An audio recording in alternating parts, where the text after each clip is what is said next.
I like your shirt, Ben. I kind of want one of those. Thanks, bro. Really? Here. 13 bucks. Eh, Oh, it's his shirt. Yeah. yeah. Oh, Unbelievable. Dennis, can you see this? Yeah, yeah, yeah. Oh, I okay, love good. it. I love Isn't it. isn't it? Oh God. Is that Yeah. what? No, bro. No, Oleg. this is a cat. Hey, don't get it twisted. That's a Yeah, cat. I'm just playing with you, dude. Oh. Ben would Oh my Ben would God. burn his shirt. He would burn his Yeah. shirt right now. I thought I was getting accused here. Hey, listen, No. you're the Hollywood one. You're the one we got to be worried about. All right, Yeah. let's get into it. Let's get into it. Oh, have we started? No, hang on. I think this is the beginning. Dang it. Welcome everybody to Bennis The Menace, where we obviously don't script anything and we edit very little because we're lazy. At least I am. Welcome to whatever day this is. I have no idea. But today's a very special day because we have our first time ever guest. Say Hangout something, Lucas, so that host. you're on screen. Check, 1, 2. We ain't through. There you go. Oh, he's a rapper. Nice. Oh, it's long and extensive. So this is our friend Lucas Kerr, which we found out earlier. We have actually multiple mutual friends. So Ben and Lucas have never met each other, and Lucas was a friend of mine, and us three have mutual friends. 3 of them actually we found out tonight, which is pretty cool. So we're excited to have Lucas on. Lucas is a good friend. He has been through so much in his life, and him and I caught up, I don't know, maybe 5 weeks ago or so. And I said, oh my goodness, your story is so great, man. I would love to talk to you further about this. And I asked Ben, I'm like, hey, we should have him on the podcast. We're like, yeah, let's do it. So we're super excited to have you, man. Thank you for your time. And we apologize for how bad this might get for you. But welcome, man. Ben, do you have any? Huh? All right, sorry, go ahead. No, go ahead. No, you go. Okay, I'll go. Right. No, I'm just kidding. I don't have anything. You go. Hey, so Lucas, tell us a little bit about yourself, please.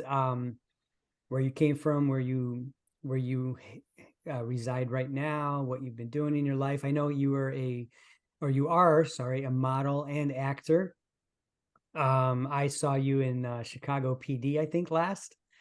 I couldn't remember if it was Shameless or Chicago PD that I saw you in, but both of them were pretty great. So I'm super impressed to say that you're my friend.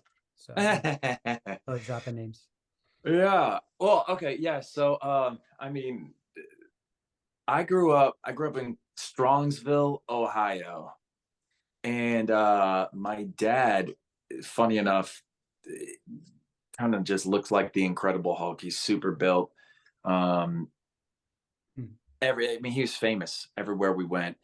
And so he set the world record for bench press in our basement when we were younger. He went to go do it at a gym one time. And when he went to go do it, he kind of like threw his shoulder out. So he never did it in public, but he did it in our basement.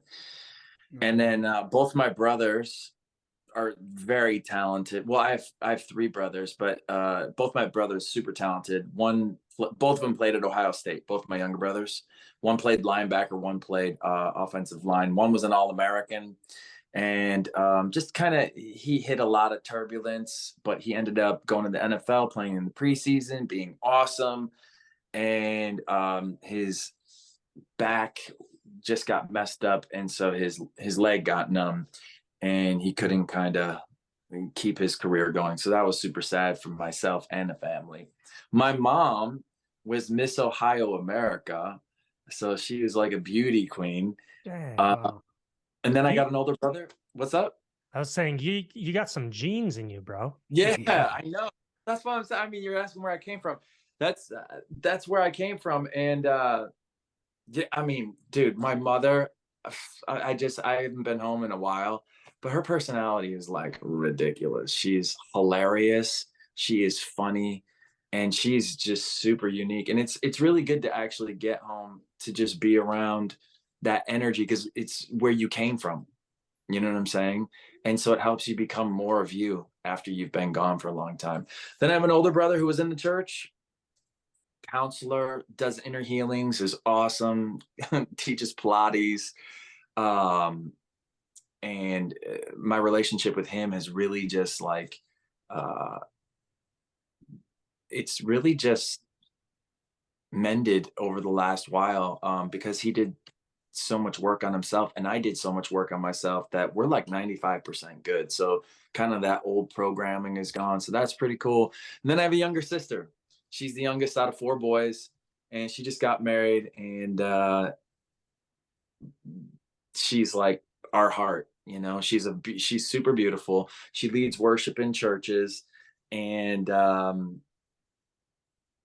yeah, just that's kind of my family breakdown right there. Are they all in Ohio?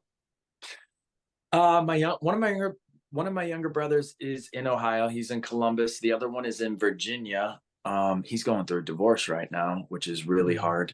Man, you see really just the difficulty of somebody having to go through something like that. It's pretty bad. Um, and then I was everywhere: Atlanta, Texas, Los Angeles. Um, but I spent like 4 or 5 months in LA recently, and then I bounced back here, because I have a medical condition I'm trying to get through. And so when I kind of ran out of money, I had to come back to my parents' place. Yeah, totally understand. Um, Thanks for sharing all that, man. That's a lot of well-rounded family stuff, but also some deep stuff there at the end, some pain and some hurt, of course, which everybody can relate to. But it's so cool that you have a good relationship with your parents, and I kind of want to see a picture of your dad. I want to see a picture of your whole family. Yeah, true. Oh man. Insert image here. Right. There you go. I could go wrangle him from downstairs. No, you grab them all right now. Dad, take your shirt off. Yeah, exactly. That's literally what I was thinking while you were talking. I'm like, dude, I wonder if he could take his shirt off. Dude, every time I go to the gym and I talk to one of the dudes up there, we start talking. They're like bodybuilders. They're winning competitions, national competitions. Your dad is the best one up here. Dad could he's 72. He could do 70 pull-ups. Wow. How old is he? 72. No way. Yeah. What? Dude, that's incredible. I think I could do 7. I don't even think I can do 7. Not quite. Hey, Dennis, you do 7. I'll do 2. Deal. I bet you'll beat you. No, I'm just kidding. Oh, no, that's amazing. Wow. That's crazy. Dude, how is that possible? And now I really want to see what your dad looks like. I know. No, I'm not kidding. I'm going to insert family photo here. That'd be great. Send us one. I don't know how to do it. I don't even have one on hand. I do have an awesome one of dad, like at 58. He was training with my brother down at Ohio State, and he is just, it's one of those situations where we'd be at an amusement park or like on the beach, and like the boys, we all have our shirts off and we're thinking we're all ripped and junk, and we're like walking down the beach and like everybody's checking us out until we find out everybody's looking at my dad, Dang. I love that. Yeah. I love that. Lucas, man, thanks for being here again. I guess I got some questions for you, or just kind of want you to tell us, about your life, of course, but what really intrigues me is, like the struggles that you've been through, the pain that you've been through, and your relationship with God through all of that. I would like to actually know, when did you first, actually, let me ask you this first question. When did you like realize or believe in the living God? I mean, Yahweh and Jesus. When did you believe in that? I accepted Jesus Christ as my personal savior at 4 years old.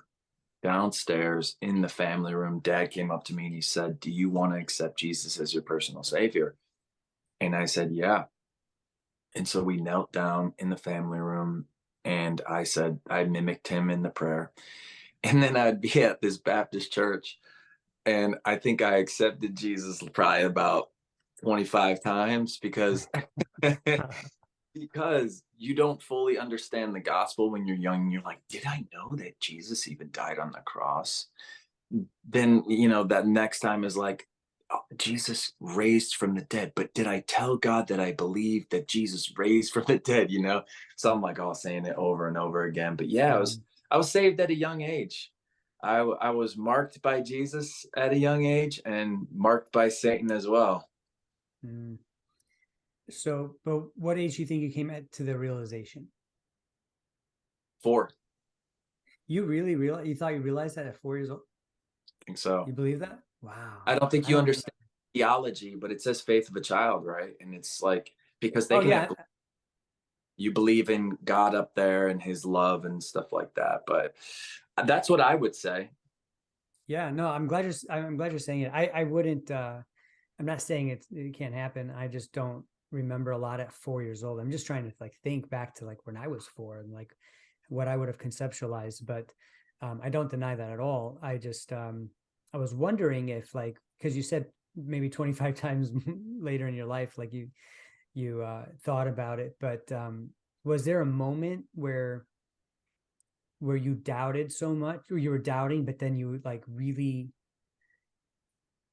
believed again? I mean, do you know what I'm saying? So like if you get to a point in your life where you're just like, man, I don't know if I believe this, I don't know if this is true, but then you brought yourself back into this, no, it's got to be true, I do believe it. Like did you have that Yeah. moment at all?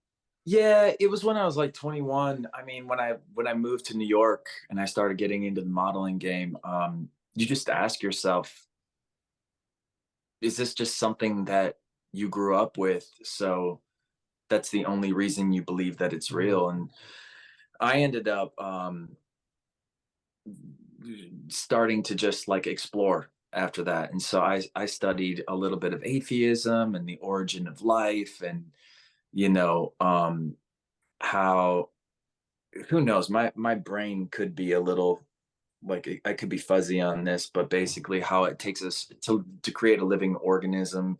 I think you need a certain amount of proteins to stack one on top of the next, and they have to be in the perfect order, like the alphabet A to Z. But the A can't be flipped or turned; it has to be perfect. And there's several of those stacked up on each other. Then that organism has to feed itself, reproduce itself, and then eventually gender split, and then even in the situation we're in now, you know, go from cold blooded to warm blooded.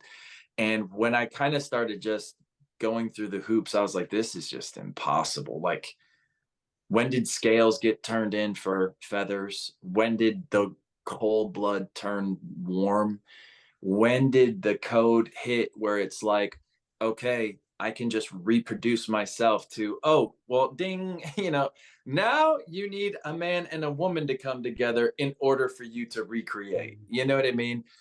And then I also saw like what were the chances of a living organism formulating like that. And it was like 0 point a million zeros and a one, where there the compounds on the earth had to be exactly right, and then the electricity hits it, fires it together, and it creates this living organism. And yeah, and then I think I started being like, no, you know, I believe that doesn't sound right to me. Evolution didn't sound right to me. There was gaps for me.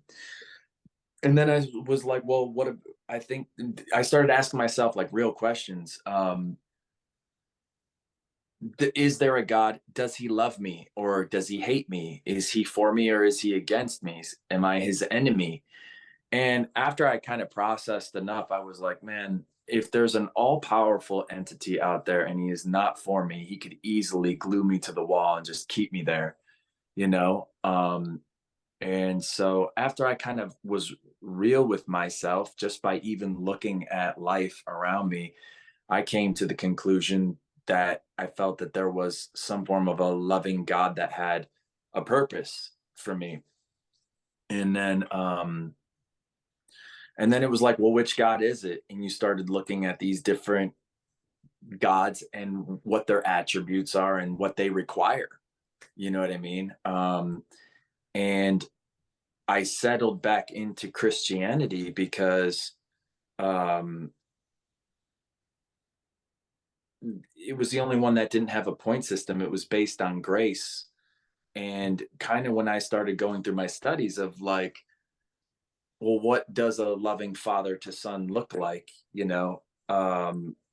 I just realized that, um, it's sacrificial, it's unconditional.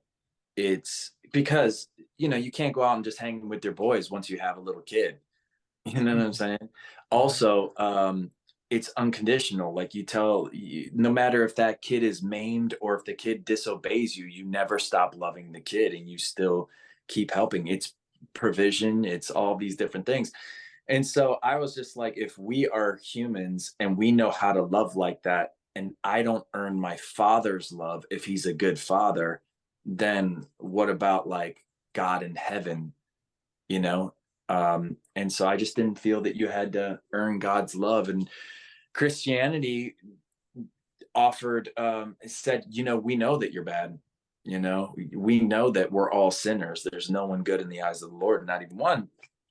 And that's how I felt on Jesus, because whether it's the Hindus getting enough points in order to come back as an amazing creature, or, doing what Allah loves in order to impress him, or, so I can go, be in paradise, or whether I'm in the Catholic Church and, did I give enough to the poor? Did I show up?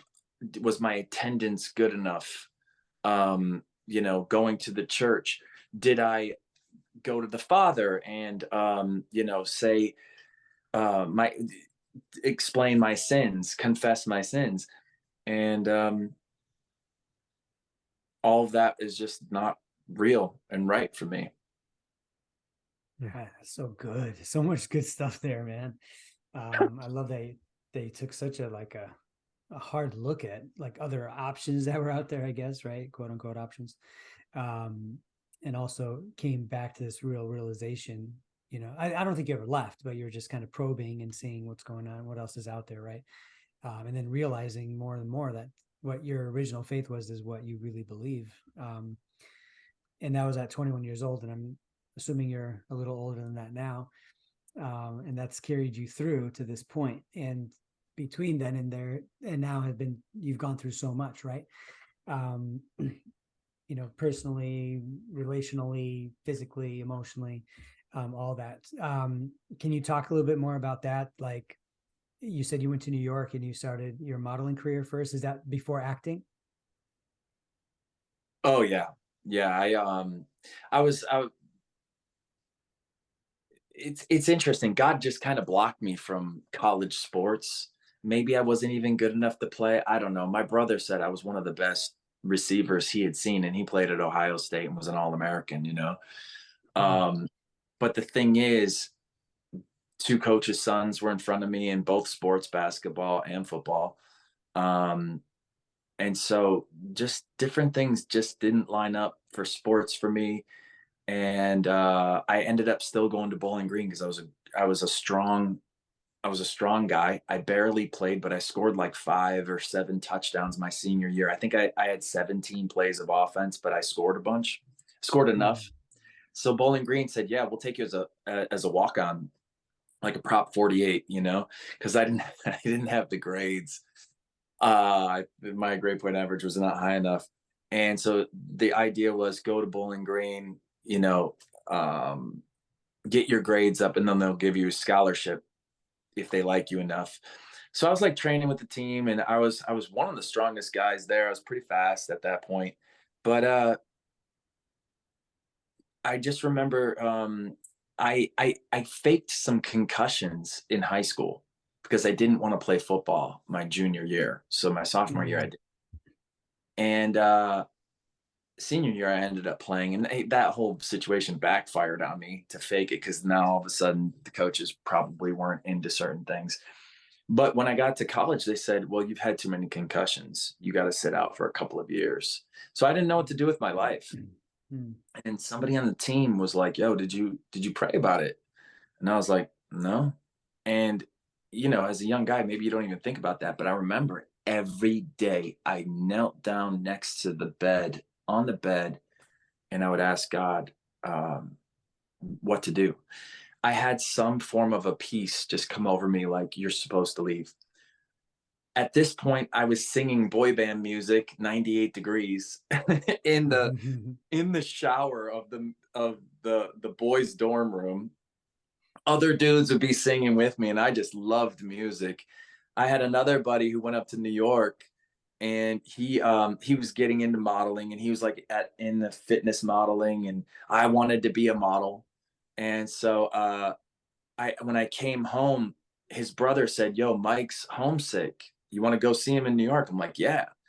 So I asked dad, he's like, "Yeah, you can go." So I roll up there, and his agency sees me, and they're like, "Oh my gosh, shave his head, send him to Bruce Weber, send him to Ralph Lauren, send him to Abercrombie and Fitch." And so we ended up cutting my hair, and I went to Ralph Lauren and Tommy and all these places. And I just asked them straight up, "Do you think I could do this?" They said, "Yeah, but you need a better agency." I ended up going home. I was Okay, working I got a labor. question. I got a question. How long was your hair? It's probably like that long. Oh yeah, But yeah. there it's just, Insert yeah, picture here. Yeah, yeah. yeah, it's real short now because I have to have it short. It ain't the thickest, you know what I'm saying? All right, sorry to No, interrupt. Go for it. no, it's all good. No, so I went home, worked construction, got a phone call. This agent from the Lions Group, they were like, "I'm leaving this place. I'm trying to get a job at New York Models and Next. If I can go, would you go with me?" I'm like, "Yeah." So he tried to use me as a leverage to get a job over at one of those companies, and neither of them took him for the job, but they both wanted me. I ended up back in New York, didn't know which way to go, did not know how to make decisions with God or anything like that. And Jason Canner over at New York Models had somebody call me 3 times a day for 10 days. After the 10 days, I was like, "Dad, I don't know. I guess I should just go with them. They call me nonstop." He's like, "I agree." So one thing led to the next, and Dad was like, "Look, the better you do, the longer you can stay." And the Lord heard that. And I booked Union Bay. It was my first like ad campaign. And I did the commercial too, and I did it for like no money. It was probably like $2,500 or $3,500 in that business. And I thought I was rich, bro. I was like, "Dad, I just made $2,500." Like, I did not know what was happening. And one thing led to the next. I ended up doing the Tommy Jeans campaign with some Victoria's Secret models and this guy Mario Testino, who's one of the biggest photographers in the world at that time, and he's still top 5 of all time, I would say. And then I did my second job. My first job was Union Bay. My second job, no, my first job was W Magazine with Giselle Buchin. My second job was Luomo Vogue with Bruce, who was he was shooting everything at that time. And then I did Union Bay, and then my agent left, and then I did the Tommy Jeans campaign, and then it just rolled from there. Man, that's so cool. Yeah, that's wild. Can I ask a question? Yeah. Were you into the whole scene, like into the whole modeling scene, the parties, all that? Such a good question. One that I've never answered before. What? I'd say a little bit. Has it been Yeah. asked? No. Really? Well, dude, I was like really I really followed rules. My dad was such a disciplinary and such a strong figure that you did not mess with him. He spanked super hard. Like for Hulk spank. bro. Is he Dude, Romanian? crack. The whole house would shake. Oh my god. No lie. Oh, I would have to leave the house. I would start laughing at my brothers. It was so uncomfortable. You're like terrified. I got pulled out of bathtubs naked, wet, water all over the floor, spanked like naked, and it all went down. But yeah, I really listened to authority. I did not cuss, and I did not drink. I think I drank on my 21st birthday, but I'd be like, "Nah." The people be like, "You want some drink?" I'd be like, "Nah, man, I'm an athlete." And it was like our thing to like make them feel bad about it. You know, we would literally make Smart. me and my best friend, he was Jehovah's Witness, and we'd be like, nah, bro, I'm an athlete, you know, and people would be like, oh, yeah. Smart. But yeah, the nightlife, yo, we tore up Marquee. That Marquee was a club, like a hot club, and we knew the people who threw the parties there and stuff like that. And I would say for a little bit there, I was going out dancing till 4 a.m. And it was nothing. I was young. I wasn't drinking. We'd go and dance and just be like drenched. Oh, wow. And You would do it sober? That's even more impressive. yeah, yeah, I do it sober, and I just love to dance, and I love, you know, going out and the vibe and the music and the girls, and you're trying to pull chicks and just all of that, you know? Yeah. Wild. Okay, so That's now you awesome. answered it. Yeah, it's well, the Glad you thing asked was, it. but it changed when I met the wrong girl. Mm. It's so crazy because God says, do not like intermarry. He'd be like, marry from your own kind, because they believed in God and the others didn't believe in God. And God knew when you marry a non-believer, you will start to worship their gods.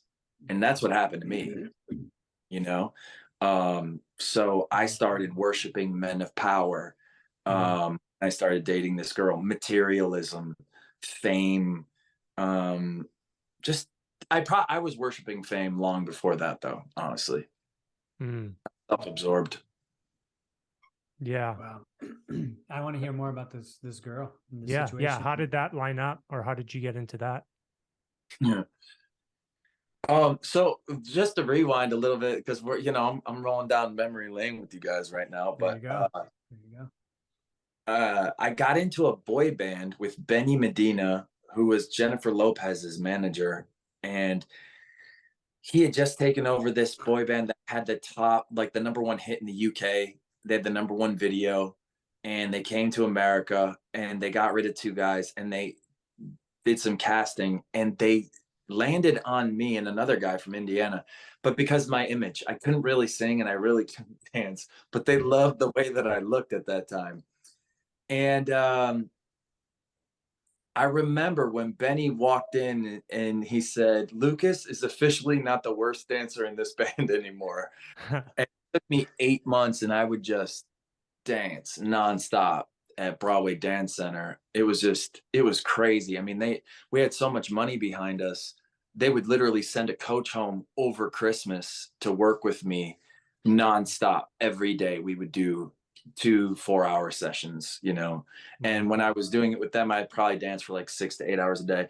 So I got really good at popping and locking and gliding and all of that stuff, which I've lost like 90% of that. And I remember there was this model, Paulo, and we just did a shoot together, and I saw him with this girl, and he crossed the street, and I was like, wow, that's the most beautiful girl I've ever seen. I just come out of a relationship where I thought I was going to marry this girl. We were looking at engagement rings, and she was amazing, and she is a gem, and the guy who landed her is perfect for her, and she is perfect for him. And now they're a singing duo, and they're pro, and they're out in the circuit, and they're phenomenal. And you know, but I really missed her and loved her, and she was a great person. So I made a declaration with my mouth. I said, I'm going to date the hottest chick in the world. That's what I told myself. And I found her. I found one of them. And what happened was she crossed the street, and I was just like, wow, who is that? So I met her at one point. So then I'm in a dance club, and they did this big ring around me, the whole club. And I'm just like going off freestyle and doing this whole gig. And she saw that, I guess, and came up to me, was like, I had to like come and say hello to you. Like, you are unbelievable. And so we started like chilling, you know, talking or whatever. Dude, this sounds like a movie. Yeah. I'm picturing all of it in my head right now. I know, me Right. too. It's so I'm like, I'm colorful. waiting. I'm watching this movie in my head. The chick in my head is super hot, by the Hot, way. Like, super hot. Dude, and I see your moves right now. The music's going. And she's Right. like, where was she? Where was she? Like on a balcony looking down at you? I don't even know. I didn't even see. Just She leave her on the came up to balcony. In me. my head, she's on the balcony. Oh, well, there she is. Oh, yeah. Okay, so you guys are hanging.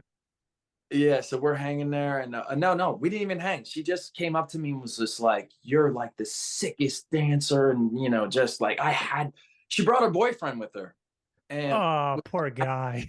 up and said, "Hello to you," blah blah blah.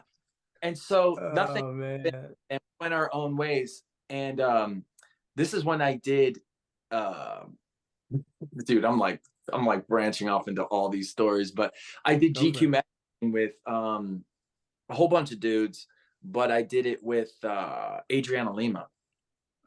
Do you know Damn. who that is? Ah, Bro, hey, we're guys. bruh. 10 And I'm points. single, so.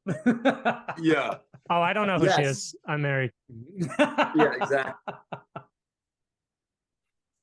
Well, anyway, so I did this with Adriana, and she was on the shoot, and I was like, I'd become like a supermodel. We could rewind into that later, but like I became a supermodel at that point, and they shaved everybody's head, and we're doing stuff, and her and I end up wrestling like nonstop in this like shoot, like literally we're wrestling, and I like threw her down, and they were like, "Lucas, whoa, whoa, whoa, whoa, whoa!" She's like, "No, it's okay, it's okay," and we're doing all this stuff.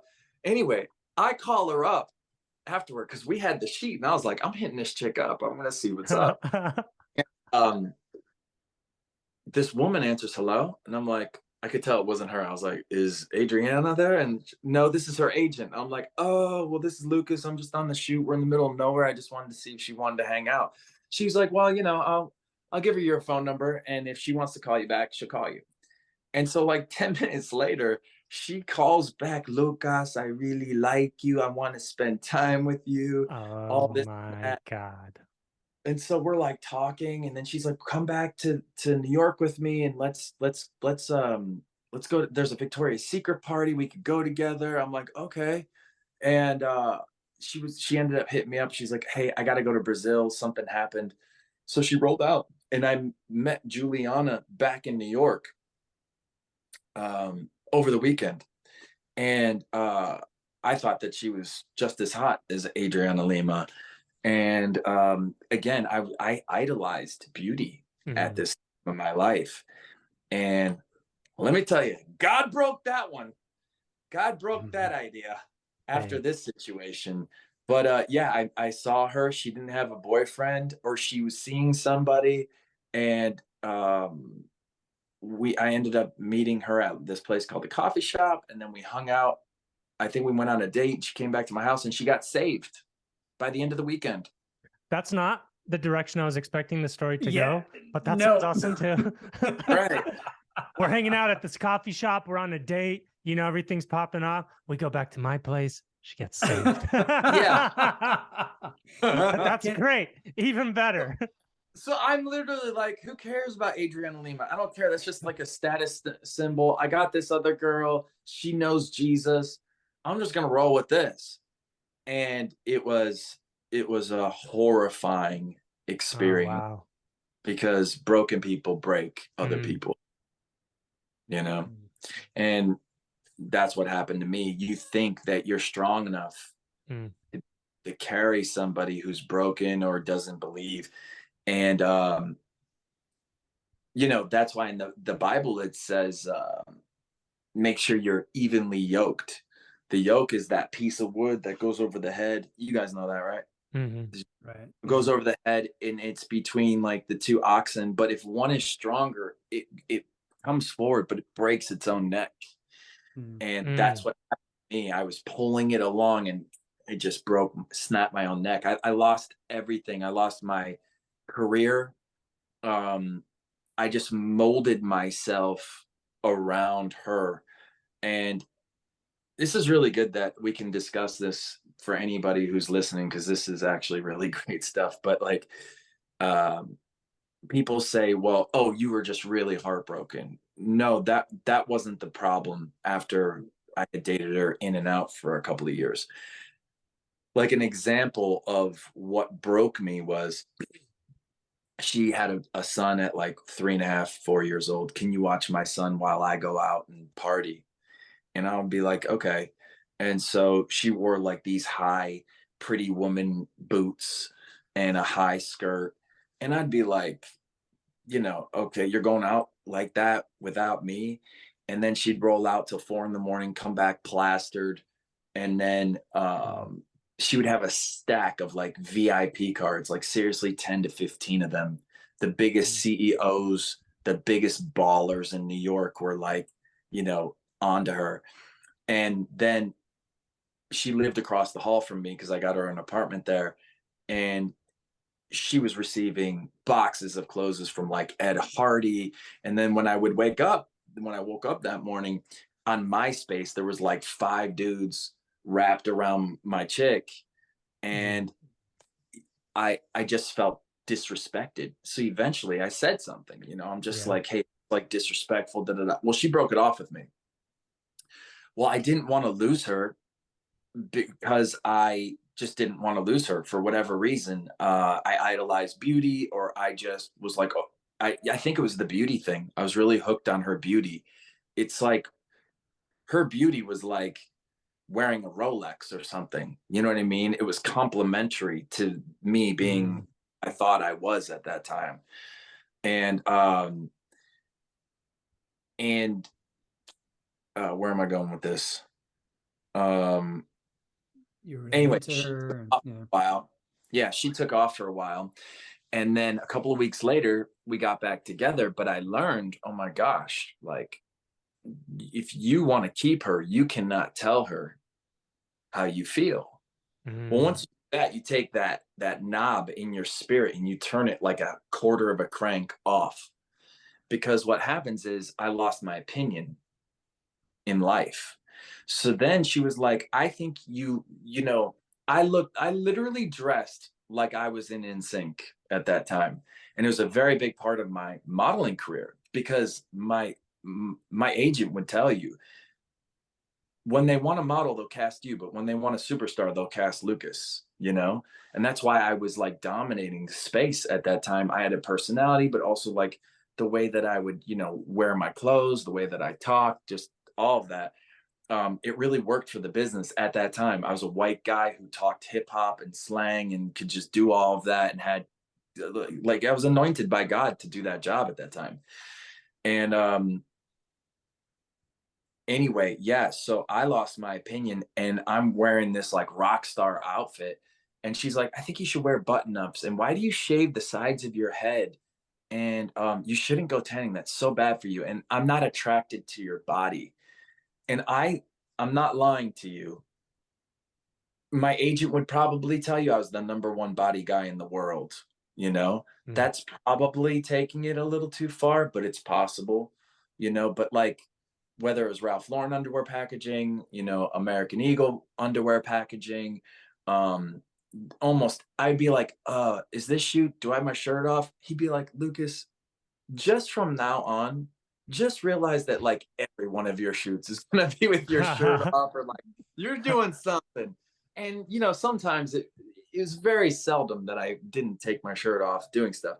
But so the thing is here I am representing like the Equinox gym in New York. I'm on all these billboards. I'm on for Sean John everywhere, all at the same time. In another ad, I had three billboards in Times Square at one time. I had Sean John, I had Machine Jeans, and I had Equinox Gym. And Equinox blew up my career. But here I am, just really good condition, and everybody telling you like how amazing that is. And my girlfriend tells me I'm not attracted to your body. Damn. Oh, dude, the only person you wanted to really want that tells you no. Years down the line, she said to me, oh, Luke, I'm so sorry. I just said that because I was mad at you. Jeez. Well, what happened to me? I grew out the sides of my head. I stopped tanning. I got down to 167 pounds. I started doing her diet, the vegan diet. And no offense to anybody who does that, but like, I was very nervous. I had a ton of anxiety. I couldn't stop walking. And I got myself in really bad shape to a place I lost my identity as a person. I lost my swagger. I lost my job. I was negative everywhere I went. And it was a rebuild of about 7 years it took me to get over her. Wow, that's crazy. Wow. 7 years. Wow. How old were you when you were going through this? Yeah. When you first met her? And then how long were you with her? I don't even know. I think it was 2005 or 6. Okay. 2006. Yeah, I think it's 2006, and it was like 33. I Okay. couldn't after. You were 33? I think that's how long it took me to get over it. Yeah, 33. Okay. 34. Yeah, but I remember it was something like that. Um, but yeah, people just thought I was heartbroken. I wasn't heartbroken. I couldn't find myself, and I think Mm. now, knowing everything that I know, I'd become I'd become like the worst version of myself, because before her I was the best version of myself, but I was not challenged as a person. Um, you don't know what weaknesses you have until they're tested. So it's like, yeah, no, I'm good. But if you don't ever go through anything, you don't know if you're good in that area because it's just not been tested. Well, I got tested in this area, and it all went down the pooper, you know, and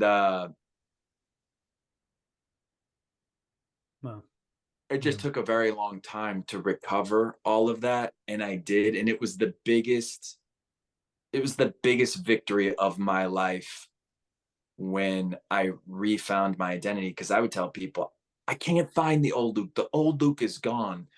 And I had to make the new Luke out of shattered pieces. And it was different. And it is different, you know? Do you so think you've come out, sorry, Dennis, no, real go quick. ahead. Do you think you've come out better than before? For sure. Mm. 100%. 100%. Um, yeah, I think the reason I was going through weaknesses is because I became like a stalker.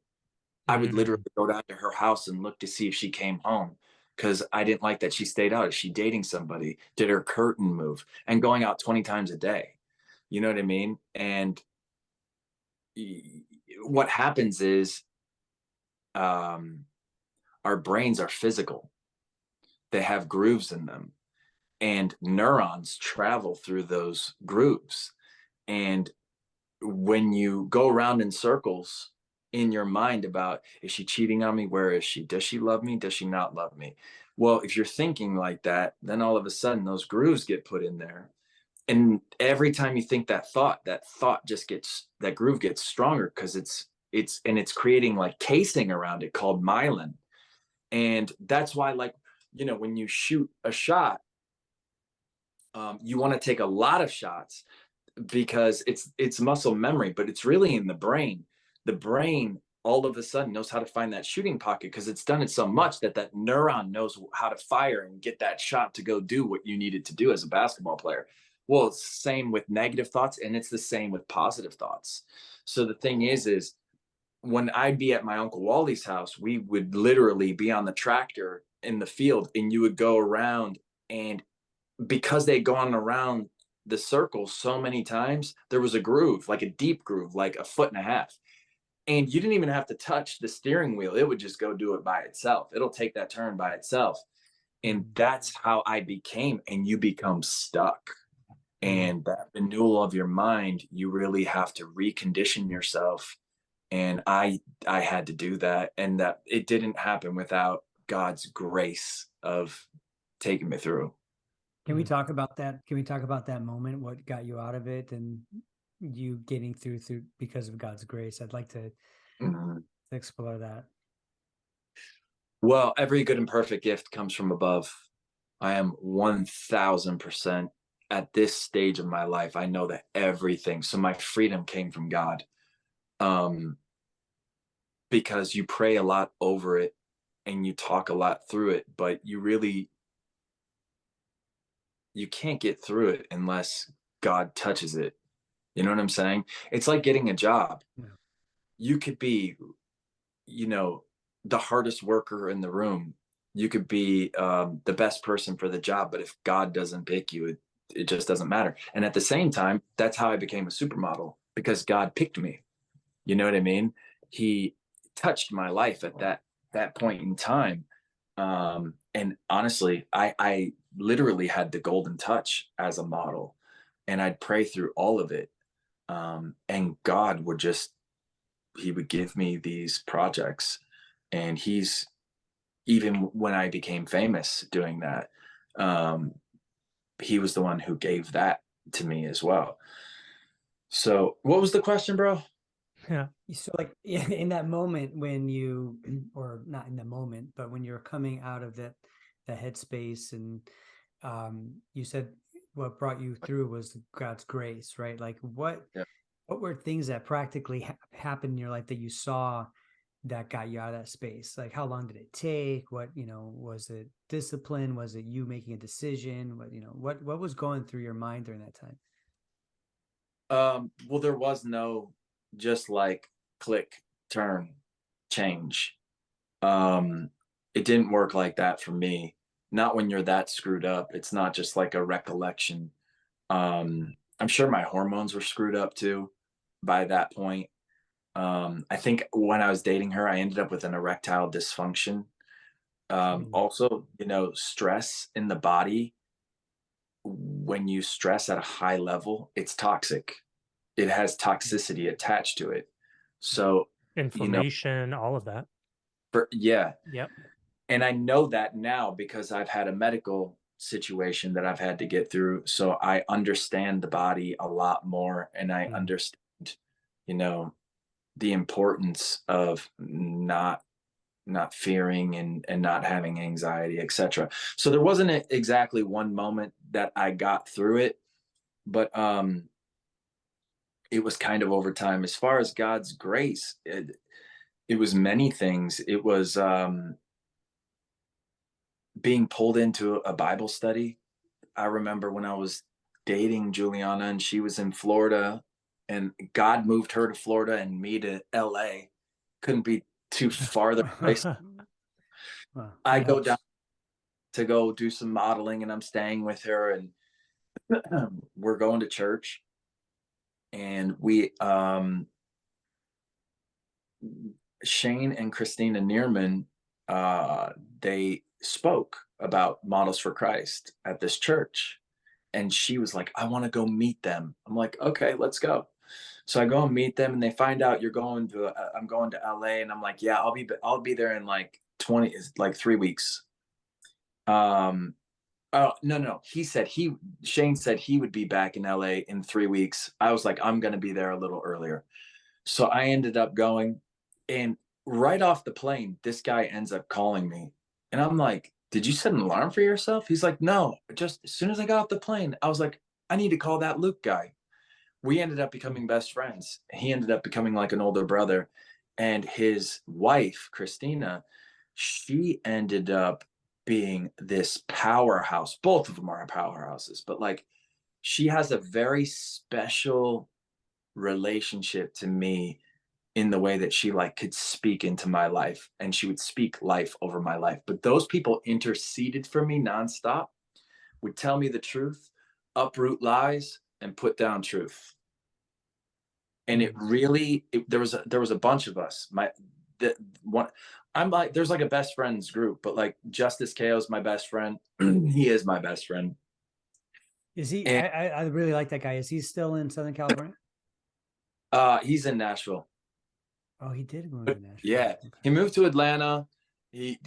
I was out there. He's like, fine, let's Wow. get out of LA for a little bit. He rolled out there, and then he went to Nashville because it was a 0% state tax. And then now he's like, I think I'm rolling back to uh, LA because he just loves it there. Oh, wow. Wow. Yeah, Interesting. Yeah, yeah. good dude. Yeah, really good dude.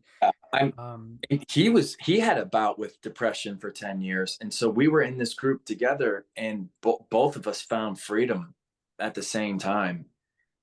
so through community, through friends, you're saying is that's what like was your source of help, kind of like your lifeline that gets you to the other side of this. And obviously all of this through God's grace and the knowledge of God, I'm assuming, right? The pouring into each other and the sharing of experiences. And that's what kind of got you through this time. Was there anything else? As interesting as this sounds, I actually think that the trials and the tribulations, even after that, um, you have one of two decisions when you're going through trials. You either go to God during the fork in the road, or you go to the world, And I would always just choose God, and then it's like Mhm. this, and you end up bending that path toward Jesus. But the thing is if you choose God and you're going through pain, and if pain is a megaphone for God to talk to you, I guess that's what he uses to heal you. You start going to him because you're depressed or you're sad or you're anxious and you don't want to feel that way. So he allows these things to happen in your life to because he knows you're going to come to him, and you're thinking, Mhm. why are you not fixing my problem right now? And he's thinking, aren't we doing great? See, you're in my presence. That's how I'm going to heal you. That's how I'm going to change you as a person for what I actually have down the line for you lined up. Um, and so I think, God gave me only enough to survive, and a lot of times less, Mhm. but would make up for it. And so there was a lot of dependence on God. I went from like a supermodel making like $2,000 an hour at like doing certain things, Dang.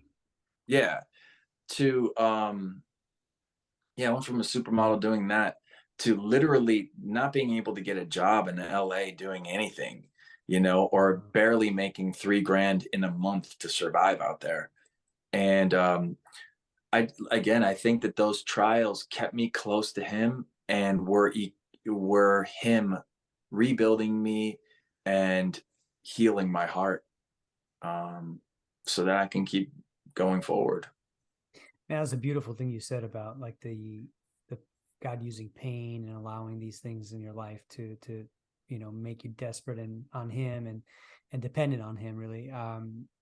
That's a beautiful thing, man. I believe that 100%. I just love that picture of that.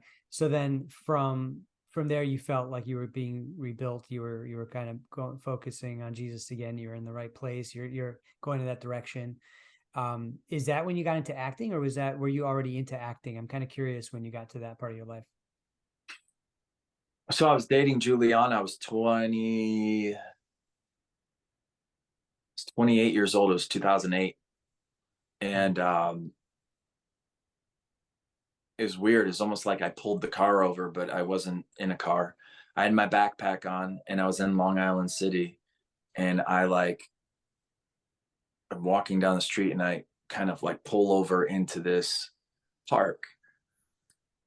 And after I lost Amanda, the girl that I really loved, I prayed. God, that showed me how to pray like relentlessly. I just had to. I would cry out to God day and night. And so for this one, I prayed for 90 seconds, and I said, God, if you want me to get a desk job, get married, have kids, I'll do that. But if you want me to be an actor, you got to show me. And I don't want to hear from you in like 2 years. And that was all I said to God. And then the next day, I uh, I woke up. I had a computer. I never surfed the internet before. I don't even know if I'd ever been on YouTube before. I, I prayed to the Lord. Wow. I In beeline. 2008? My I God. was just, Wow. I don't know. I had a computer. Like I'd never, I You know never what surfed. I'm thinking about right now? I'm sorry. This not to insult like models, but the Zoolander, time Oh, when they're that's like so beating good. the The computers. files are in the computer. Dude, That's that's so that's I that's so got exactly what good. him. came to mind. Oh my goodness. Uh, That's so good. Sorry, man. No. Okay, so in 2008, you learned how to use a computer. Yeah. Wow. Thank God. So I went on to YouTube and I never surf, and I saw a square of TD Jakes on the right hand side, and Nathan Camp and another guy who just I had led to the well, I don't know if I let yeah, I don't think I led him to the Lord, but I think I witnessed to him, and he ended up getting saved by himself. And we were on this, we were in another country, and he had told me, "Oh, that's like my favorite pastor." So when I saw that, I was like, click. And it was like, do we have any dreamers in the house? Do we have any dreamers in the house? I bet you got people all around you telling you to give up on your dream. See, that's what happens. God fast forwards you to the vision of your life, and then he rewinds you back, and you start working toward that vision. And what happens? It gets hard. But don't worry, that's just like a roadmap to mama's house. Go down to the McDonald's, take a left, go down to the. And the thing was, all of that stuff was what was happening. The girl I was with was like, maybe it's over. Maybe you, that's why I prayed about the desk job. I listened to that sermon. I didn't even know why I asked God to be an actor. It just seemed like the natural evolution. But when I had listened to that whole sermon, I literally got done and I said, God confirmed it. And I said, I'll never say I'm not supposed to be an actor again. I know that I'm supposed to do this. And a series of miracles happened. And before I knew it, when somebody said, well, when are you going to move to LA? I said, I don't know, in like 4 months. I was there within 17 days. Oh, wow. Pulled out of pulled out of 3 contracts God got me out of to be able to do that. Wow. Yeah. So it was So really that's what got you to LA. Yeah. And there's so many miracles that happened. But I came to LA, and the writer's strike happened right away, and I was not a good actor, and I was like, I don't even care. That's great that there's a writer's strike. I'm just gonna like get good at this craft or try. And a miracle happened. A year and 7 days after I landed in LA, I booked a $75 million film called Red Dawn, and with Chris Hemsworth. Yeah. Yeah. Oh my God, that's huge. What were you Yeah. doing? What did you do in the role in the movie? In the very beginning, there's like some sequencing of a linebacker and this quarterback, and I'm the linebacker taunting this guy and just like roughing him up. And then the school bus leaves, and I'm out the window yelling at him. And then I had a scene in the middle of the film, and they edited it out, and it was my big scene. It was like Oh the moment. no. Yeah. And the movie was having a tough time coming out, and they edited it multiple times. And so I end up being edited out of the film, and it wasn't really a success anyway. So I don't know what it would have done for me, but it got me into rooms because it was delayed by God to get me in rooms for 3 years. So here I am, not a good actor, but in a big film, auditioning, doing bad, booking one project a year. Had the wrong coaching. I had a coach who I would just mimic him, his voice, everything. It was like I became a different thing. And just so frustrating knowing what I know now. It's like that's not how you do it. You got to get that person's essence involved in the circumstance. And I was never taught how to fish the first 7 years I acted, and I would work like once a year. Once I left him and I got into this other acting style that I'm so grateful again to God that I found this guy, because it's his process that I use. I booked like 4 shows that year, and then I booked 6 projects the year after. So I booked more in 2 years than I had in 7 years. Wow. That's incredible. And then the pandemic came. The pandemic hit, and I was not vaccinated because I have a medical condition that I'm dealing with.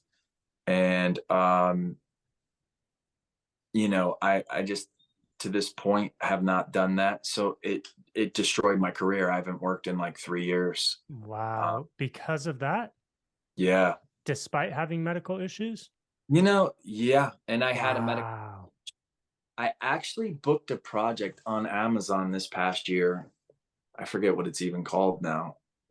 But anyway, is a great project. And yeah, they replaced me the day before. They said, sorry, we couldn't push through your medical exemption, which I just feel they probably just don't do medical exemptions because Wow. it's digital, right? Like, how can somebody not just sign off on that? That's Um, wild. then I booked another project and I was in LA and it was during the pandemic and it was to play the lead of a TV show called Tales for one episode, um, which was primarily an African American show. So it's hard to get on as a white person because they just don't have a lot of roles. And yeah, so I got this like really cool racist cop role and my team fumbled the job and I lost it. Jeez. And so I lost 2 bookings there. But then I was up for 5 episodes of Chicago Fire and I was top 2 for that and I didn't get it. And then I was up for this really big project for you'll have to excuse me. I'm chelating and stuff for my health right now. So like I have a little bit of brain fog, but Dude, You're at least good, man. no, you're good. You have an excuse. We sound way worse than you on the regular, and we don't have those So issues. true. Yeah. I'm like, I don't even notice that there's a pause or anything. I'm just like, I'm in. yeah, no, so I was top 2 for a really big project for a production company called A24. And A24 had like I think I saw online 24 or 25 Oscar nominations since Wow. 2015. I think Jeez. yeah, I literally think they do like only a handful of projects per year. So the thing is it's almost like you have a high percentage of being critically acclaimed when you do a project at that level. Well, I ended up praying to God, just being like, Lord, if this project is going to hurt me physically with my health, then don't let me get it. Well, I didn't. And they loved me for 3 weeks. It was between me and another guy, and they went in another direction. And, but what I realized is I feel like God is blocking me as an Mm. actor. Mm. I was top 2 for a series regular role, which is you know, you're going to make starting off, you make like 35,000 an episode doing that. Wow. Wow. So it's like a life changer for an actor. And it was between myself and Kellen Lutz, who's a believer, who is Mm. phenomenal. He's the Twilight guy. And anyway, he ended up getting it. He had some negotiation problems. I didn't even know he was up for it. He had negotiation problems. So they called me and said, will Lucas still do this part? And I'm like, yeah. And it was like 2 days before. And then he ended up figuring it out. God bless him. That's good. He did Mm. really well. And that's what God had for his life. But again, I just realized, how easy it is for God to just turn the tables and give me that, because the only way for me to legitimately do this business is to really think that God is in the business with you, that he's the one who decides. And so anyway, yeah, I didn't get it. And so my health just my health is I was around a gas leak. That's what ended up happening. Um Like a LA natural gas leak? Yeah, the LAWP in Porter Ranch had a gas leak and I lived 13 miles from there and eventually my body just collapsed. People next to them, within 3-mile radius, they were dying of leukemia, cancer, Wow. all of that. And I didn't know what was wrong with me, but I had severe, severe brain fog and exhaustion, severe exhaustion, like couldn't barely get up. I had no energy. And that's like not even a lie. And so you end up trying to, you know, go to all these Western doctors and they tell you it's in your head and there's nothing wrong with Mm. you. Finally, on the 9th month of me going, I'm in with the doctor. And I said, you know, uh, finally they see that I'm angry and they're like, um, I'm yelling at them. So never in your career have you met somebody who's experienced brain fog and exhaustion. Never. and he shuts the door and he's like, I have 1 foot in Eastern medicine, 1 foot in Western medicine. Western medicine can't help you. It's Mm. not our fault. We don't have a chapter on fatigue. And so I'm like, okay. So I end up like going down this whole path of like homeopath and naturopath and Eastern medicine. And I got screwed up even more because I tried to take something that I knew nothing about, but I took way too much of it, probably like 50 times too much. Oh, Uh, shoot. it was called chlorella, and it grabs like I think chlorella, yeah, it grabs like chemicals and toxins and stuff, but it's a weak binder. So it's like a 5-year-old trying to hang on to you. Just you can pull your hand away. And so it grabs the bad stuff and it just lets go and it gets in your brain. And that's what Mm. happened to me. And then my whole world changed after that. And I did not know what was wrong with me. And I was like, I broke my brain. I, Jeez. yeah. How And old were for you when this happened? it was 6 years ago, so it was like 2016. I Mhm. was 36. Yeah, you and Yeah. I are the exact same age. Um, so 36. Okay, so 36, you find out you have this illness now that you don't know much about or anything really about, right? Yeah. Um, you tried different things. You tried to, to fix yourself. And so what happened? I mean, how, because 6 years later, I mean, what were you going through? What was happening in your personal life, with your business life? I mean, or career life, what was going on? I mean, career, I could only do what was asked of me. If it wasn't asked of me, I didn't do anything. I couldn't.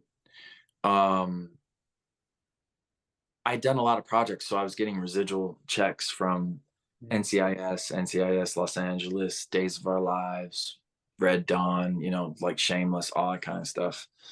And so I was kind of living off of that, but I would be doing modeling jobs too. But I remember one of my eyes was looking that way and the other one was looking that way because Wow. I was like, you know, brain fog where I was almost like, when you're looking at everything at the same time and you're like dazed out and then you Yeah. like focus back in. I was stuck in that daze for like a year and a half. Oh my God. Whoa. Yeah, I ended up taking this product called ASEA, cellular redoxing molecules, and my buddy was just sending me cases, and the burn off was horrible, but it was detoxing my body, and I didn't even know what that was, but I was like, every time I take that, I can't even like think at all, but I was getting better. I was making a comeback, but Mhm.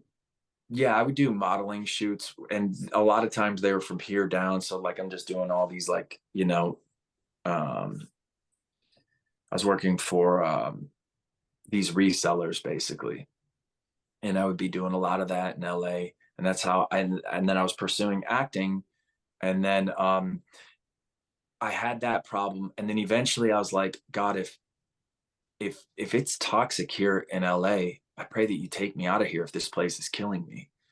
And the door opened up for me to go to New York in 2018 with my agent out there. I went out there.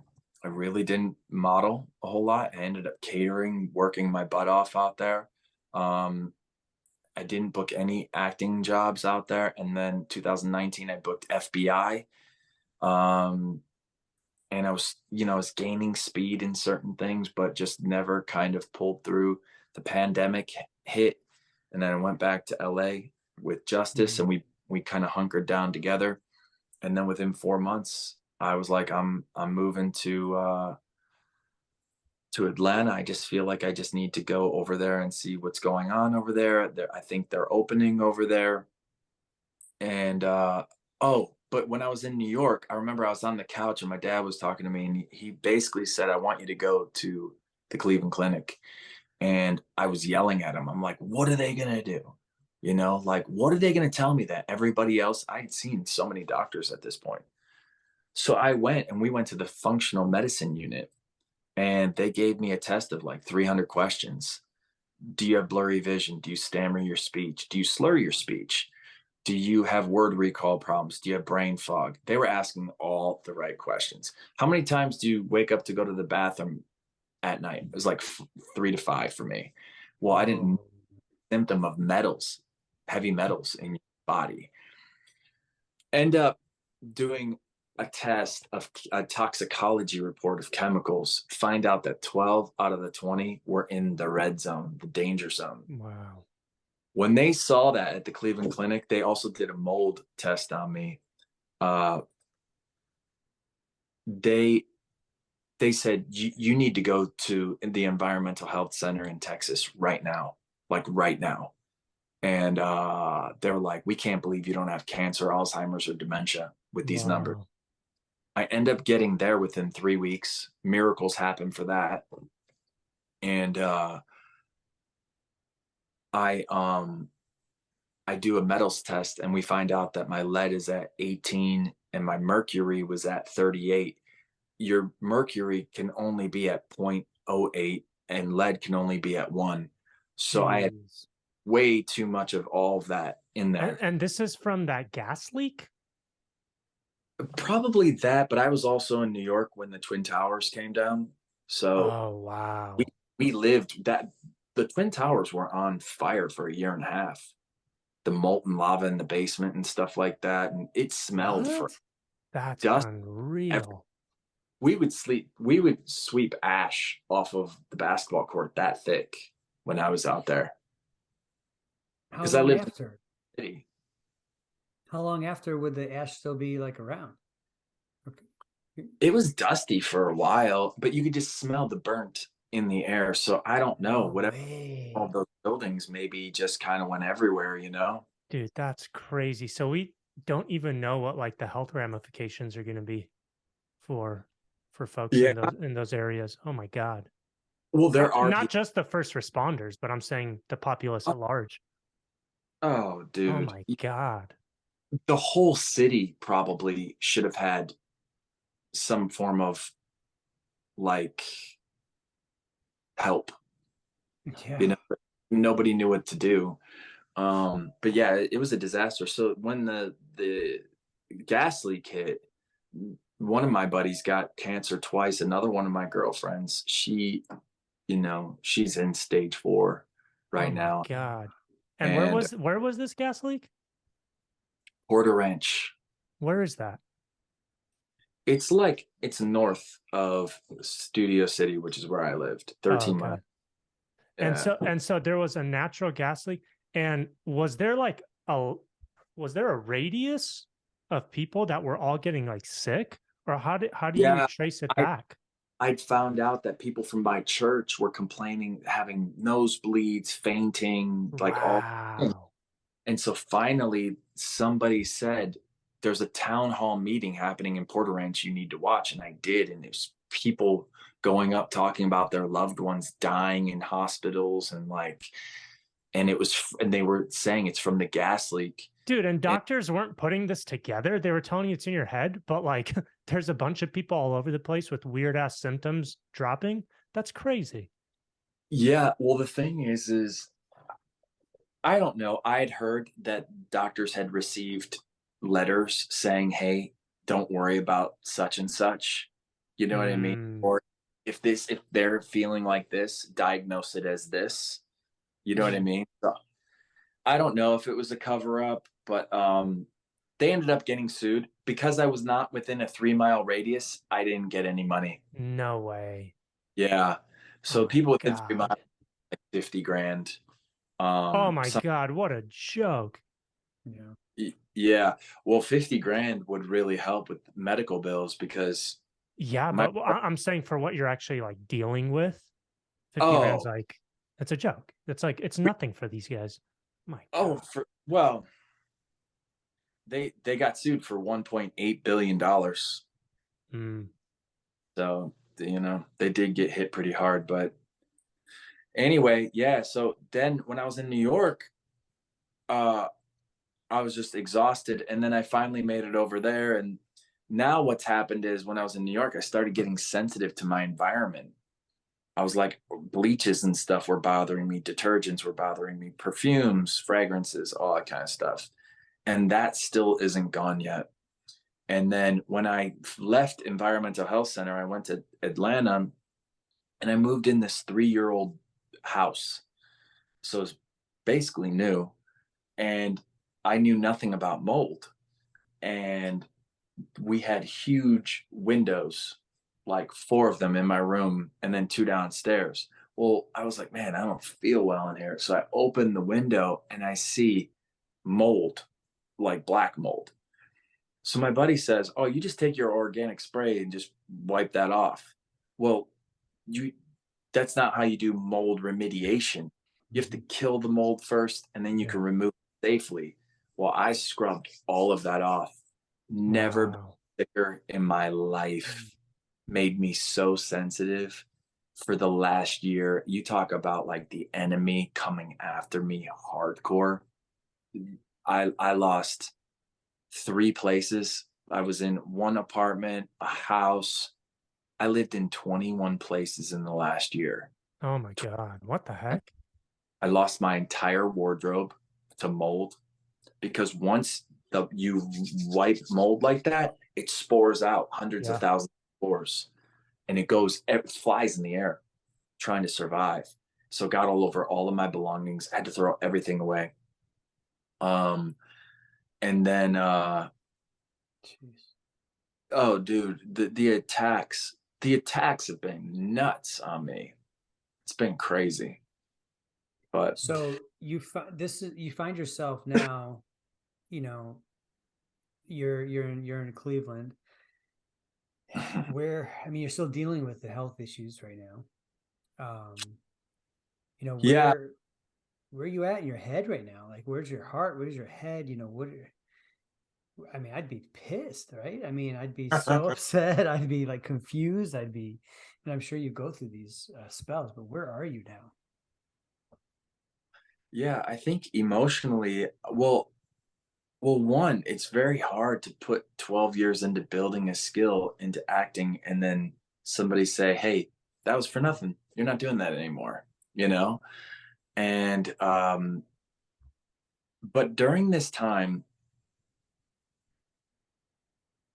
I knew that God had changed some stuff up a while back, and I really didn't do what he told me to do. And I knew I was supposed to write a film, a feature film. And I remember driving to H Rock in LA. It's like an hour away. And on the whole hour there, I listened to Sylvester Stallone, and he was talking about how much he sold his project for, how all these big actors they wanted these bigger actors to do it, but he wouldn't give it up. And all the behind the scenes, I'm listening to him. And then Sean Bowles, do you guys know who that is? No. Sounds He's familiar. a prophet. Well, he starts getting up and doing like these Mm. magical prophecies. He's literally telling people everything about themselves. And I was just like enamored. So when they said, "Hey, we have prophets in the back. If you want to go get prophesied over, go see our team or whatever." I'm like, I'm going to get prophesied over. Okay, I wrote back where to is this? H Rock? H Rock Church. I never heard of this. Is this Yeah. still it's going on right now? And where is this H Rock Church? In LA somewhere. Okay, in LA. I'm so curious. I'm gonna look him up. And the 'Cause Sean Bowles is like a guy there from that church, or I don't know. He's like a guest speaker. He's oh, more, gotcha. he's like with the Bethel people, I think. Yeah. That's why I think I've heard of him through that. Yeah. Yeah, so I go back there, and for the first 2 minutes, they're like praying over me. And honestly, I was just like, this is just a prayer. And then all of a sudden, the guy goes, "I see you writing in this season. Are you a writer?" And I had already started writing my Hmm. project. And I said, "Yes." And he's like, "You're supposed to write this project, and this is going to be your breakthrough project. You're not going to make it in an acting as an actor, but this is going to be your breakthrough project. It's going to be like Sylvester Stallone." And he goes on about, and I recorded this. Mm.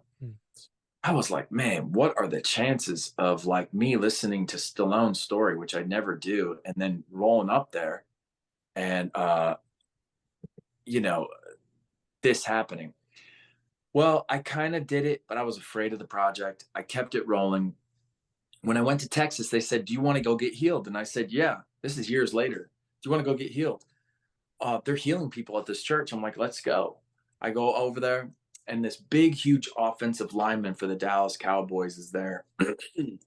And him and I are like talking a lot. And he goes, "What is it that God has told you to do that you still haven't done yet?" And I was like, uh, I just didn't say anything. He asks me a second time. I don't say anything. He asks me a third time. I don't say anything. And he looks up and to the left and goes, "You were supposed to have written a story. Why haven't you done that yet?" And it was just like a Oh, mic. geez. Yeah. And so I literally say, when I get back to Atlanta, I'm going to find a place to live and I'm going to write this project. As soon as I got back, I've never experienced more spiritual warfare ever in my life to this point. If I told you, like, I mean, it's even when I went to LA, like, I got a lot of attention on this beach when I was there. I was staying on the beach because a friend, I was house sitting for a friend and, trying to heal out there and junk like that. But um, there was a lot of temptation. I remember this one girl was just like, "I can't believe you haven't asked me back to my place or your place." Oh, she And doesn't know she's about to get saved. Perfect. I want to tell her. I love that. That was so good, man. I love Well, that. I think she was a complete Satanist. Oh, And dude. yeah, she wore like beads around her stomach that would protect her bowels and stuff like that. And she was into some other stuff and then told me she was a stripper, but I was still super enticed. I said no. And then just more like tons of opportunities came that way. But then I got hit by a car on a bicycle and I tore my bicep tendon and I tore my rotator cuff. And then I rode my friend's bike up to LA. Somebody stole the bike. So then I don't have a lot of money. And I'm like, "I'm going to buy you another bike." I go buy another bike. I'm riding it home. And I see this father laughing at his son, and the son is angry. And I'm like, "What is that?" Boom, I fall. I hit this slime patch and I fall directly on my back, which I have a scar on it. And I get up and the wheel is bent completely in half. Oh my God. And I literally break out and start praising God and start like worshiping him in that moment. I knew that I was being attacked. I just got my bike stolen. This one gets broken in half. And so I have to come up with a third bike. And God created a miracle through another person to give me money to do it. But at that time, somebody hacked into my Instagram, ransomed me for money, couldn't get it back, ended up losing my Instagram. So it was crazy because during this time of my life, the amount of things that had been stolen from me, it's like fanatical. Somebody just stole my Gmail account. It's suspended. And it's the same problem I ran into with the Instagram stuff because you follow the instructions for Instagram, but you can't you can't get a hold of anybody and you can't it doesn't work, the steps that they give you. So anyway, the list just keeps on going of things that oh, I bought a car and the transmission went out on it before I got home. I ended up having to take, they wouldn't take the car back from the used car. Oh no. I sued them and I won.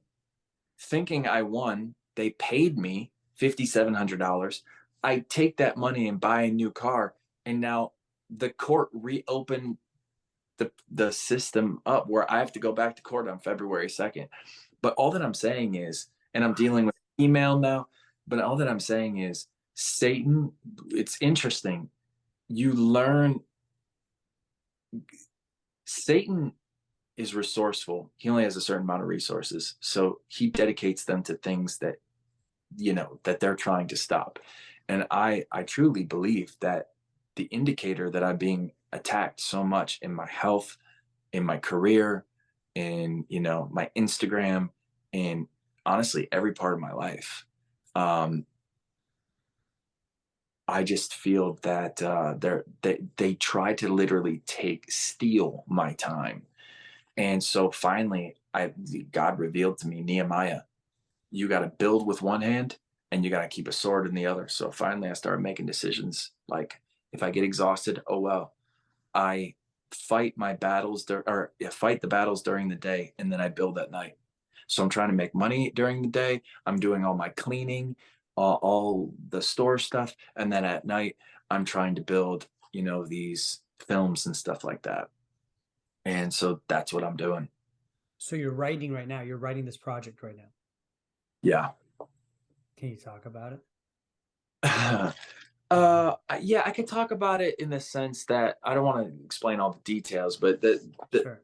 it's sports drama, but it's really about forgiveness, and it's about reconciliation.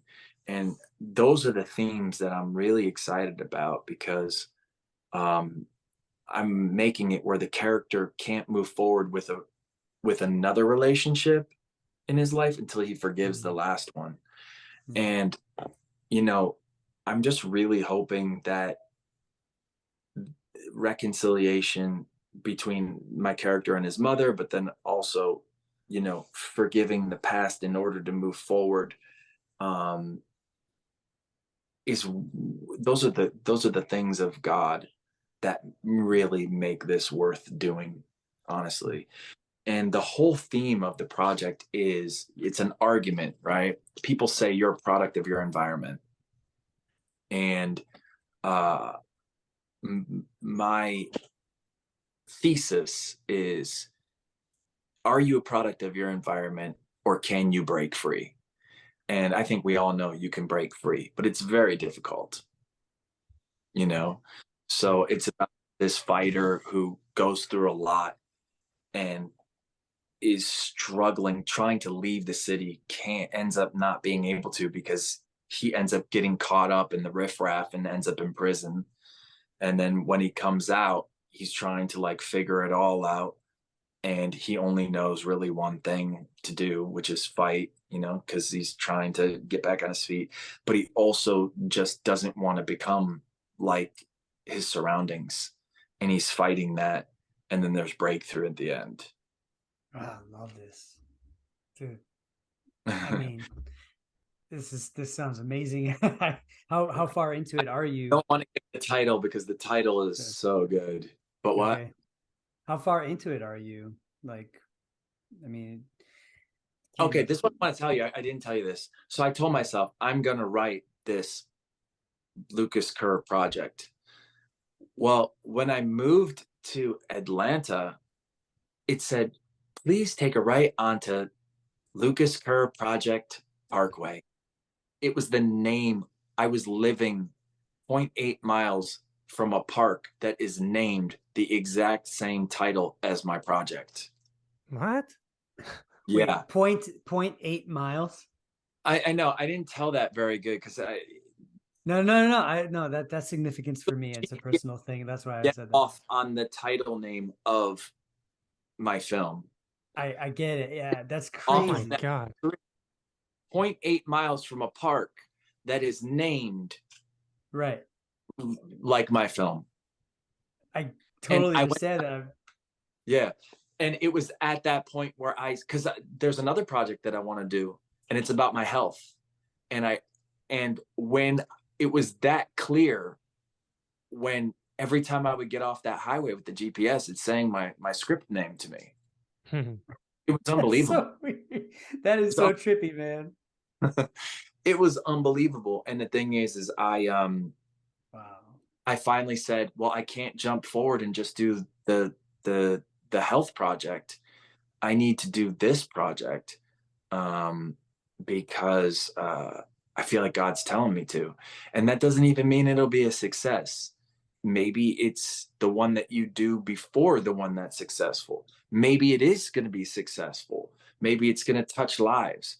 I don't know, but I just know I have to do it first. But I have like 5 projects in my queue, and I feel like I'm supposed to be a creator.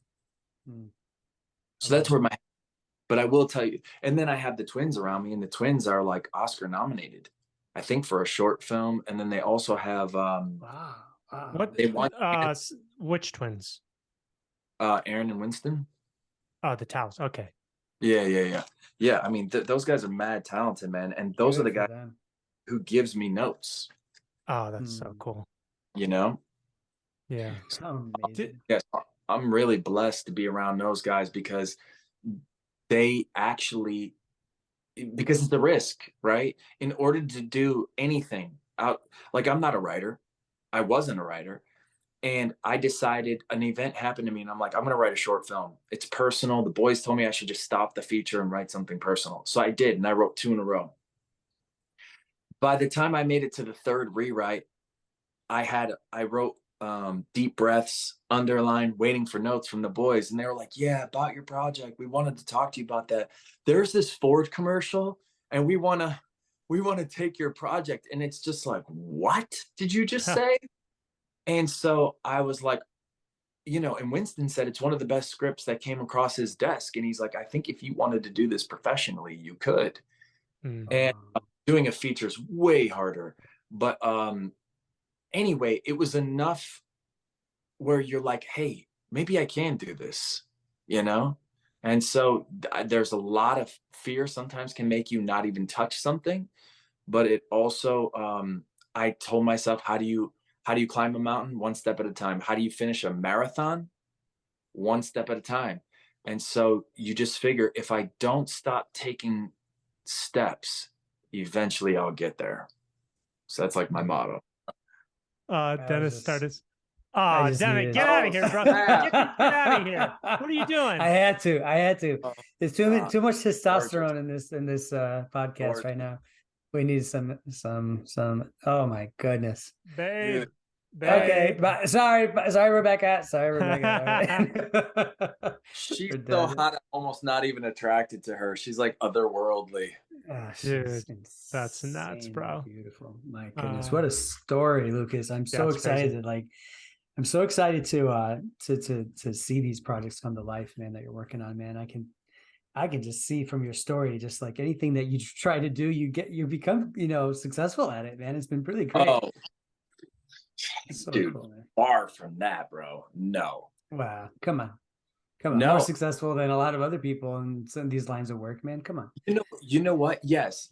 But the thing is, man, you do not want my life. It has been torture. Oh yeah, no. I don't want your life. No. You've been through a lot, man. You've been through a lot. I feel so bad, like with the illness and all that. I mean, you're still dealing with that, right? Like, yeah, they're still like, what if this doesn't work? I have to trust God, right? And I don't want to be a nothing or a nobody. You know what I mean? That's very real. And the thing is yeah, I've done 21 acting projects, and you know what? That's so awesome. That's like a success. I did like Katy Perry's music video. I did Beyonce's music video, and I've done all these, some films and just stuff like that, and a whole bunch of fashion ad campaigns, and that's amazing. Like 18 commercials, all of that. It's all amazing, and I love that I've done that. But the thing is I don't roll in the dough. I'm completely broke right now. I think I have like less than $200. I'm just now starting to, I just got certified to be like an Uber Eats driver. I can't even have people in the car really right now. And the only thing I know to do in this season is heal. It's make sure I get my medication financially, and it's write this project. And like, I want to get married, man. I want to have a wife. And what I have right now is so far from that. And the thing is, I know who I even want in this life. I know who the girl is that I want. And I can't even approach it in the scenario that I'm in right now. Do you know the specific girl? I do. Interesting. Well, it's Adrian. Yeah, it's Adrian and Lima. It's a long lost connection. Bro, pull a picture back up. I saw Adrian party, And I went up to her and she didn't even know who I was, bro. Oh my Oh, gosh. You lost the love. Yeah, oh exactly. man. That's interesting. That must hurt. Let me Dude. let me ask a question that I've been wanting to ask. What's it like being in the like modeling scene and the acting scene, Hollywood, all that, as a Christian? Well, there's obviously things you won't do. When I was a model, is no butt shot, no frontal nudity. I didn't even like it when they were like wanted me to pull my, my underwear way down or something like that, or like whatever. I just didn't want to do certain things. And I had a hard no. So the very first job I think that I did that was big was L'Uomo Vogue. And I walked off the set with Bruce Weber. And my agent never told me till down the line, but he was like, I thought that was model suicide. He was doing Versace, he was doing Calvin Klein, he was doing all this stuff. Abercrombie and Fitch, Ralph Lauren, Chaps, like all that stuff. And he said, come to think about it now, if you would have become a Bruce boy, which that's what happens, like you become hot for like a short period of time and you make a ton of money. You can make 80 G's in a month hanging out with Bruce, millions. You can make millions off fragrances or whatever. But the thing is he said Mario and Stephen Klein and these other photographers probably wouldn't have touched you, because you just become a Bruce boy. So he was basically saying God's working it out for the good, but he just didn't know that he was saying that at that time. But what was the question? What was it like being a Christian, in the modeling scene in Hollywood, acting, all that? Aside from not doing certain things, like taking certain kinds of photos or showing certain parts of your body, what was it Yeah. like for you? I don't know, just like spiritually, because those are usually pretty like dark industries, you know what I mean? Yeah. Or they can be, not always. But what was it like for you personally? Yeah. It's very dark. Hmm. But the thing is, sometimes when people say I can't do that project, it just depends who you are. Do you have the grace to do that project? Because what you can do and what I can do may be different. Maybe you don't want to cuss. Maybe you don't want to do a sex scene. Maybe you don't, whatever. But everybody's praying for Hollywood. But then when somebody goes in there, it's like, oh my gosh, what are you doing in there? But the thing, that's the only way to change it is you got to go up in there. And God really kind of changed my whole thought process about that when I had heard this like beautiful story in this book I was reading. And finally it kind of happened to me, where, okay, so it's not going to make sense unless I tell you the story, but I read this book by Tim Chaddick, I think. And basically, this person did makeup for like the most beautiful people in the world, for Vogue, for all these major, outlets, and went on a missions trip, and she was changed. And so when she came back, she's like, I can't be the same. And so she quit her job and went to start doing makeup at a strip club. And she would bring in like these sermons and all these things that people could look at. And some people would take them little by little, and she'd be witnessing to people. And then one day, this girl said, can I take all of them? And so she was able to do that. And when she did, she got saved. Then she ended up wanting to get baptized. And so they put a pool out in the front of the strip club and baptized her at the strip club with Oh my all of her God. friends coming to the baptism. And so then that girl kept dancing for like 6 months, ended up feeling convicted, stopped, got into makeup, and started working side by side with that girl in the strip club. And it was at that moment that I was like, man, you could really go anywhere as long as your intention is right, you know? And so it's interesting because there's one particular project that there was a sex scene, and I'm howling in this sex scene, and I do the audition, and I'm like, I'm gonna get this just because I'm not supposed to be doing junk like this. And so they offered me the role, and I said, I don't know, man. To my manager, I said, I don't know, like if I could do this. Well, what would you do? I said, I would do everything up to the moaning and groaning and like the pelvic thrusts. And so they end up saying, fine, they'll do it. I go, gosh, I shouldn't even do that. I'm on first class. I'm flying to Atlanta to Buckhead, and I'm reading the script, and I'm just, oh gosh, like this is so crass. Oh, like what am I doing? God must be like disappointed. I get there, I'm sitting by myself, and these people go, so what's your sign? And I go, I don't do that. You're like, my signs, peace out. And they're like, are you a Christian? And I go, yeah. They go, we are too. I literally go, what are you doing here? Then God gave me massive favor on this set. The team called the casting director and told them they thought I was the greatest discovery they ever found in Hollywood. Got back to my manager, he calls me, lets me know. And they like gave me special treatment. And it was at that point that I just realized that the only way to change that set or for the light to be there is we got to go there.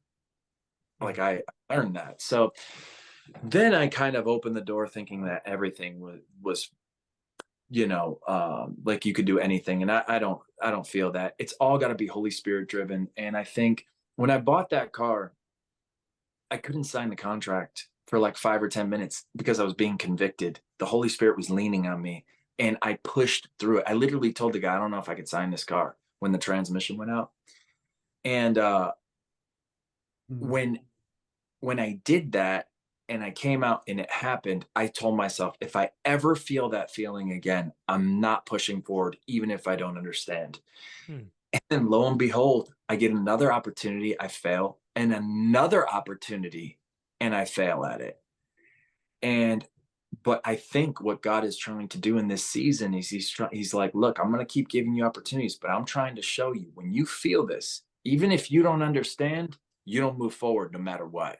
And so I just feel that, a lot of this business is like Holy Spirit, where are we going? You're my lead. Where are you guiding? And I just need to be sensitive to that. And look, different people have different calls. I don't know that I'm not called to Christian films. They don't cast me for that. God doesn't open the door for that. So that's not what I'm meant to do. And it's not saying that I would never do one, but it's just that that's not what he's open. That's not where he's got my career. And so I do this more raw. I'm probably more of a raw actor. And even the project that I'm working on to write for myself is raw. And there's a lot, it's aggressive because I'm talking about a people group that cuss and they have premarital sex because it's, more lower income place and it's poverty stricken. Oh, you And mean they're like normal humans? yeah, Yeah, it's not made for TBN, I guess. no, true. And the thing is would I like to take a pass and see if we could take all the cuss words out? Sure. It maybe. Nah, don't do that. Don't do that. Don't do that. No. I won't watch it. Yeah. Well, you want it to be raw, you know what I'm saying? You want it to be real. I think that's what we're going for. But I also don't want to abuse it either. So right. Like this happy medium of that, Sure. Yeah. No, I'm glad you said that. I like that. I think that that's huge. Rawness and realness, right? I mean, that's where Jesus meets us, right? When we're our most vulnerable, our most raw, our most ourselves, our most messed up sometimes, that's where he meets us. And I think that's when he can actually start working, when we put off our take our masks off and who we are, what we should be like, right? And just be ourselves. And that's where Jesus meets us, man. Do you feel like in Hollywood, whether it's in your modeling career or acting, that you were and I'm not asking this in a prideful question, or like, were you a light? Did you like bring a lot of people to Jesus? But like, did you have those opportunities where, you know, you're able to speak about your faith, and, you know, where you saw people's lives change because of that? Oh, for sure. I mean, we would throw like fight night parties for UFC. I loved that. Emmy would always come Mhm. down, Yeah. and Yeah. yeah, and he would literally he'd drive 2 hours because we had such a great time. I mean, we get a couple $100 worth of food there, and we get the situation. 30 or 40 people would show up, and a lot of believers would be there, always mixed in with non-believers. And one of the guys would always stay late, Dante, Mm. and we talked every fight night about stuff. And then we were models together, so we would take trips modeling and stuff like that, and we would talk about stuff. And he didn't really want it, but he didn't get saved with me, but he ended up getting saved by himself, because he Mm. said, what is it that they have that I don't have? They have joy, they have God, I need Mm. God. You know. And he came Mhm. to the Lord. Ariel, our neighbor, we kept like inviting her over and loving up on her, and hey, everybody, let's go to church. Courtney, let's go to church, recommitted her life to Christ. Everybody, I mean, we Mm. really did. We and it wasn't just me, but Justice and I were like the ringleaders of always bringing people together and then inviting people. That's really what it comes down to. I would just have to trust, like, oh, the church has got to do its thing, God has to do his thing through Holy Spirit to talk to these people. And of course, we bring Courtney, and it's literally about like I forget that book, Hosea, where he has to, you know, marry somebody who cheats on him, and she's going through a relational aspect of her life where this guy is cheating on her, and they're Mm. broken up. But God is just amazing like that. And so yeah, we dramatically affected our friends. And yeah, I would witness to everybody everywhere. And as a Mm. model, a lot of the things that I would do is whenever I was in the car, I would just call people and just I would always just say, "Can I pray for you?" And I just pray over them. And yeah, we changed the culture out there for sure. We were part of that. A lot of people did that, but we were a part of that. Love that, man. That's so great.